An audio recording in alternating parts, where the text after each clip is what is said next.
ठहरो, वहीं ठहरो। पहले ये बताओ कि इतने दिन तक तुम कहां रही, किसके साथ रही, और फिर यहां किसके साथ आई?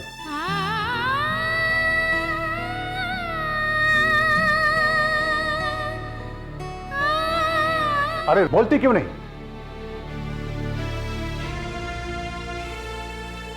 क्या इन बातों को पूछने का यही वक्त है?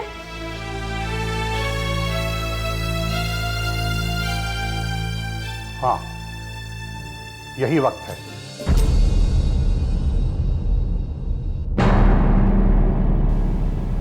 ठीक है, पूछो, क्या पूछना चाहते हो? तुम मेले में मेरे साथ कुछ देर तक चलती रही, मैं भी पीछे मुड़ मुड़ कर तुम्हें देखता जाता था, फिर तुम ये अचानक कहां गायब हो गई? तुमने देखा नहीं? नागा साधुओं का एक दल सामने से आ गया। सारे लोग इधर उधर भागने लगे। जब भीड़ कम हुई तो तुम्हें ढूंढने लगी, बासु का नाम ले लेकर पुकारने लगी, पर तुम ना दिखाई दिए। कुछ न सूझा, कहां जाऊं, किससे कहूं? अनजान आदमियों के साथ डर लगता था। तब मैं एक किनारे बैठकर रोने लगी और सांझ तक रोती रही। ठीक है, इतना तुल क्यों देती हो? फिर क्या हुआ?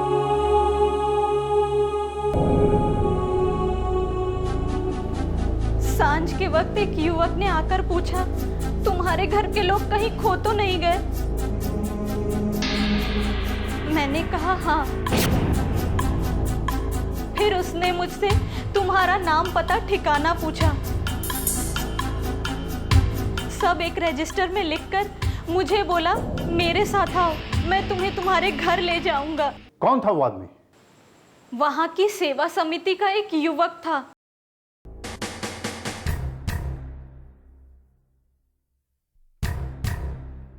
क्या वो युवक देखने में सुंदर था?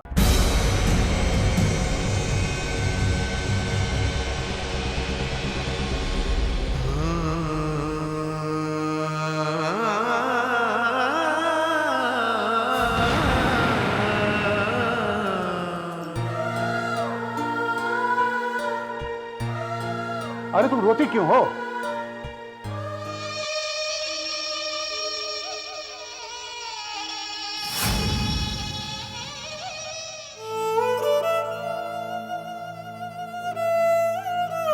तो तुम उसके साथ हो ली।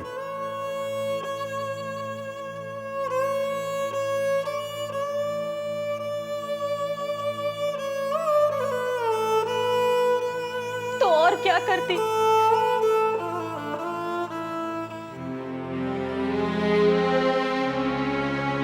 वह मुझे समिति के कार्यालय में ले गया। वहां एक शामियाने में एक लंबी दाढ़ी वाला आदमी बैठा हुआ कुछ लिख रहा था।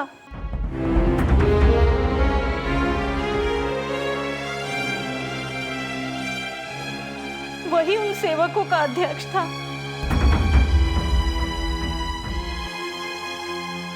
और भी कितने ही सेवक वहां खड़े थे। मेरा पता ठिकाना लिखकर उसने मुझे एक अलग शामियाने में भेज दिया,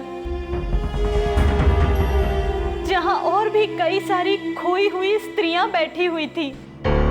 तो तुमने उसी वक्त अध्यक्ष से क्यों नहीं कहा कि मुझे घर पहुंचा दिया जाए? मैंने एक बार नहीं, सैकड़ों बार कहा, लेकिन वह यह कहते रहे कि जब तक मेला खत्म ना हो जाए और सारी स्त्रियां एक जगह ना आ जाए, वह नहीं भेज पाएंगे। उनके पास ना तो इतने आदमी थे और ना इतना धन। धन की तुम्हें क्या कमी थी? कोई भी एक जेवर बेच देती तो बहुत सारे रुपए आ जाते। पर आदमी तो न थे। मगर तुमने ये कहा था कि खर्च की कोई चिंता ना करें, मैं अपने जेवर बेच करके सारे कर्ज चुका दूंगी। नहीं। मैं जानता था। क्या जानते थे? हुई ना वही बात। सब स्त्रियां कहने लगी, घबराई क्यों जाती हो, यहाँ किस बात का डर है, हम सबों को अपने घर जल्दी पहुंचना है। पर क्या करें, तब मैं चुप हो रही।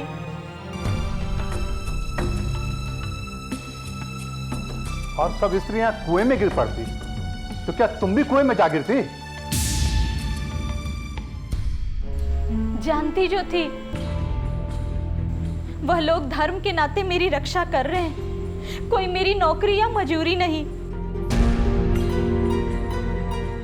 फिर आग्रह किस मुंह से करती?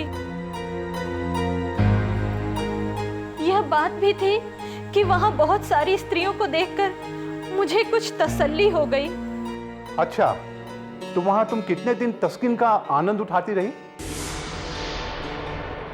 मेला तो 2-4 दिनों में ही खत्म हो गया होगा। रात भर मैं स्त्रियों के साथ एक शामियाने में रही।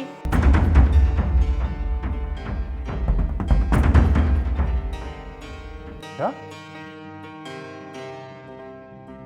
तुमने मुझे तार क्यों नहीं भिजवा दिया? मैंने सोचा जब ये पहुंचाने की बात करते ही हैं, तो तार क्यों दूं?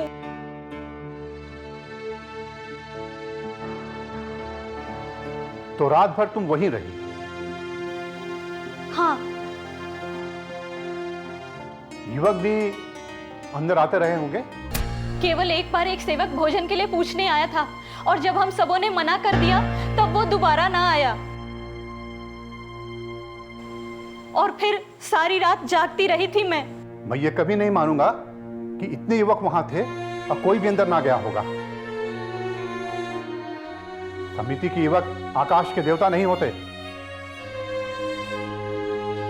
खैर, वो अध्यक्ष महोदय तो जरूरी देखभाल करने अंदर आया होगा। हाँ हाँ, वह आते थे। देखा, निकली ना वही बात। अरे मैं इन धूर्तों की नस नस पहचानता हूं।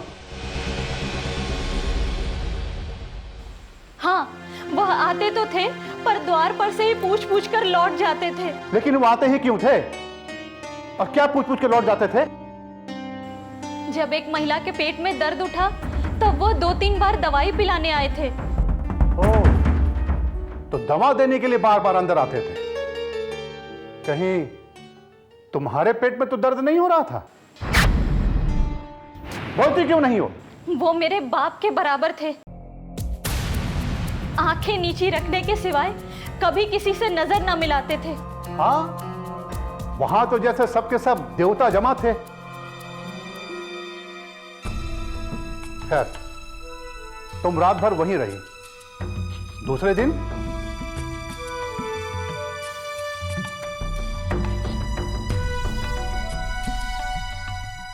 बोलती क्यों नहीं हो? फिर दूसरे दिन वह सेवक हम सबों को घुमाने लेकर गया। अच्छा, तो खूब सैर सपाटा भी करवाया सेवक ने? रास्ते भर लतीफे सुनाते गया होगा। यूं ही सैर सपाटे के लिए ना गई थी, मुख्य मुख्य तीर्थ स्थानों के दर्शन कराने ले गया था। अच्छा ख्याल रखा, कोई कष्ट ना होने दिया सेवक ने।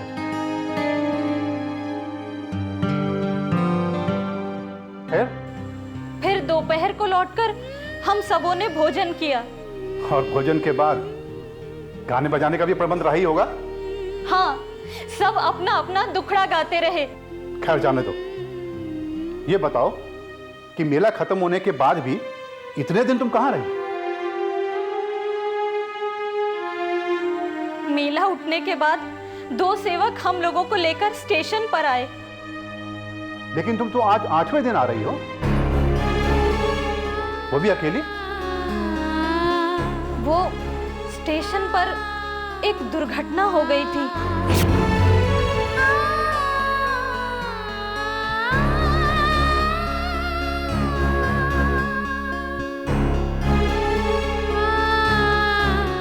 जब सेवक टिकट लेने जा रहा था तो एक आदमी ने उससे आकर कहा, यहाँ पास में एक आदमी ठहरे हैं, उनकी स्त्री खो गई है। तुम्हारा हुलिया उसने ऐसा ठीक ठीक बताया कि मुझे उस पर विश्वास हो गया। मैं सामने आकर बोली, तुम बाबूजी को जानते हो? वो बोला, जानता नहीं हूं तो तुम्हें क्यों तलाश करता फिरता? तुम्हारा बच्चा रो रो कर हलकान हो रहा है। सारी औरतें कहने लगी, चली जाओ चली जाओ। फिर सेवक ने उससे 2-4 सवाल पूछकर तसल्ली कर ली और मुझे उसके साथ कर दिया। और तुम चली गई उसके साथ? अरे कम से कम ये तो कह सकती थी कि बाबूजी को यहीं भेज दो। दिन आते हैं तो बुद्धि भ्रष्ट हो जाती है। और दिल में खुशी थी, बासु को देखूंगी, तुम्हारे दर्शन करूंगी। शायद इसी उत्सुकता ने मुझे असावधान कर दिया।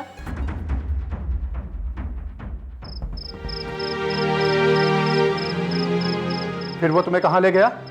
भगवान के लिए यह ना पूछिए, मुझे कहते लज्जा आती है।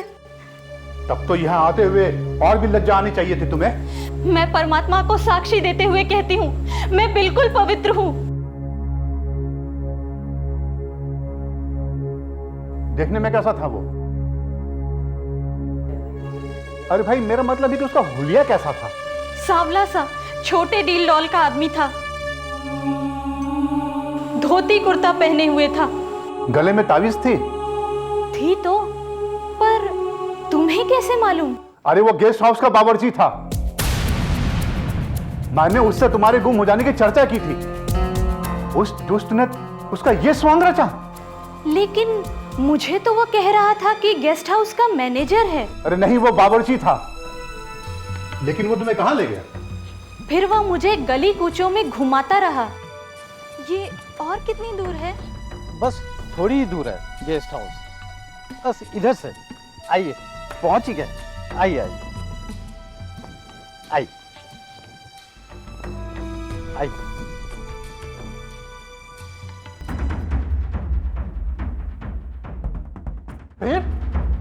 फिर एक गेस्ट हाउस के बाहर छोटे से कमरे में ले जाकर बोला, आइए बैठिए।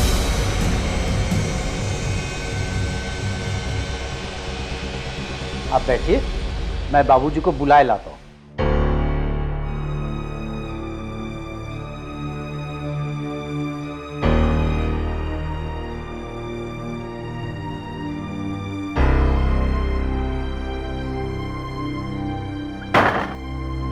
ये क्या कर रहे हैं आप? दरवाजा खोलिए नहीं तो मैं शोर मचाऊंगी।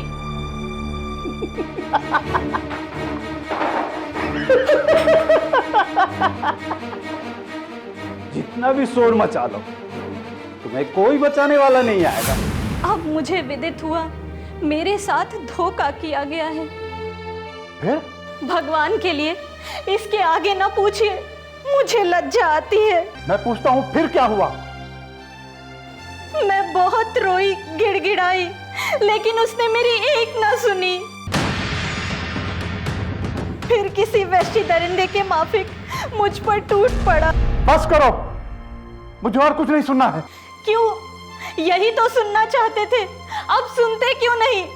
चली जाओ यहां से, दूर हो जाओ मेरी नजरों से तुम।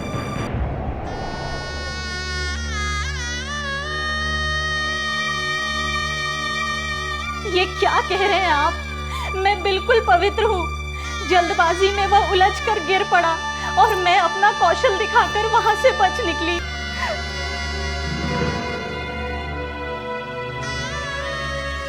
मैं सब समझ चुका हूं और मैंने ये निश्चय भी कर लिया है, जिस स्त्री पर किसी दूसरे की निगाह पड़ चुकी हो, जो पिछले 8 दिनों से ना जाने किसके साथ कहां थी, उसे स्वीकार करना मेरे वश में नहीं है। और अगर यह न्याय है तो यह ईश्वर की तरफ से है, मेरी तरफ से नहीं है।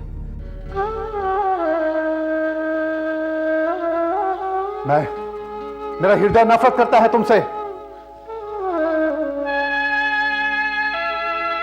तुम मेरे लिए वो नहीं हो सकती जो तुम पहले थी। चली जाओ तुम यहां से, चली जाओ। इस घर में तुम्हारे लिए कोई स्थान नहीं है। मेरी बातों पर आपको जरा भी यकीन नहीं? मेरी विवशता पर आपको दया नहीं आती? दया?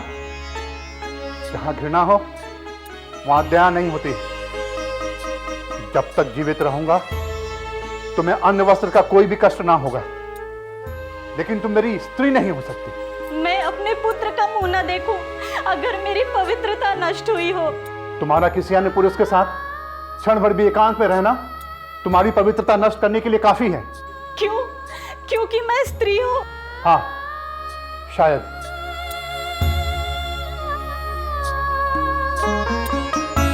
तो यही तुम्हारा अंतिम निश्चय है? हाँ। जानते भी हो इसका परिणाम क्या होगा? जानता भी हूं और नहीं भी जानता।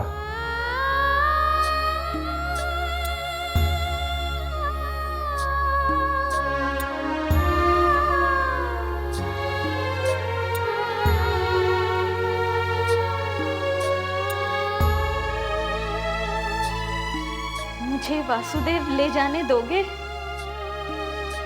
वासुदेव मेरा पुत्र है। उसे एक बार प्यार कर लेने दोगे?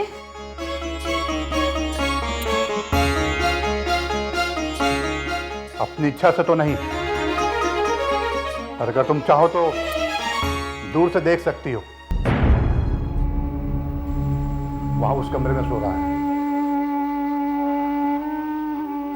रहने दो, समझ लूंगी। विधवा हूं और बांझ भी।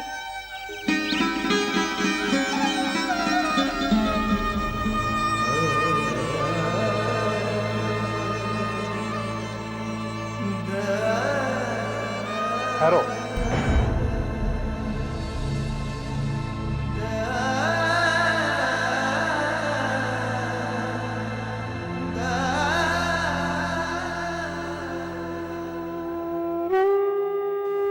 एक शर्त पे तुम यहां रह सकती हो।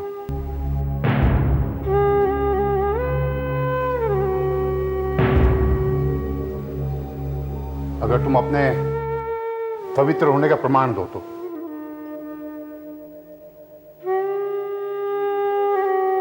कैसा प्रमाण? Medical test.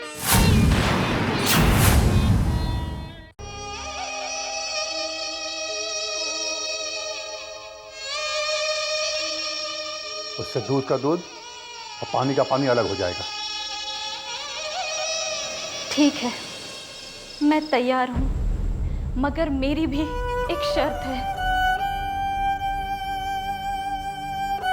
शर्त? तुम्हारी क्या शर्त हो सकती है? डॉक्टरी जांच होगी, पर पहले तुम्हारी और उसके बाद मैं। मर्यादा! अपनी सीमा के बाहर मत जाओ। इतना गुस्साते क्यों हो? मैंने तुमसे अलग क्या बात कह दी? डॉक्टरी जांच सिर्फ मेरी क्यों? क्योंकि मैं स्त्री हूं? हर बार स्त्री को ही अग्नि परीक्षा क्यों देनी पड़ती है?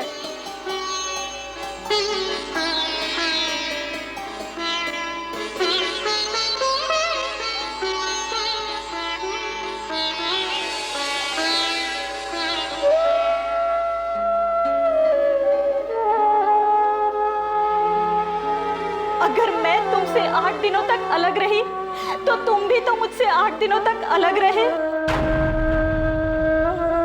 फिर तुम्हारी पवित्रता कैसे प्रमाणित? मर्यादा!